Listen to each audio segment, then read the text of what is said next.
যা যা বলছেন। আমাদের বাজারে এখন অনেক রকমভাবে নমস্কারের ধরন আমরা জানি। তা প্রথমে যেটা দেখানো হচ্ছে, এটা হচ্ছে ঠাকুরের উদ্দেশ্যে সরাসরি দেখিয়ে দু হাত জোর করে নমস্কার করা। তারপরে 16 সেকেন্ড। আর একটা যেটা আমরা দেখাচ্ছি, সেটা হচ্ছে কোনো জায়গায় ঠাকুর ঘরে গিয়ে হাঁটু গেড়ে বসে নেতার কাছে গিয়ে শুনছে। ঠাকুরের উদ্দেশ্যে নমস্কার করা।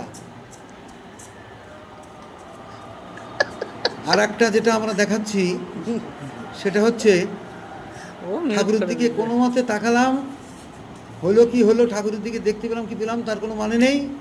কিন্তু এইটা হলো কি, এবার ঠাকুরের দিকে না তাকিয়েই ওই একভাবে এক সাইড করে নমস্কার করলাম।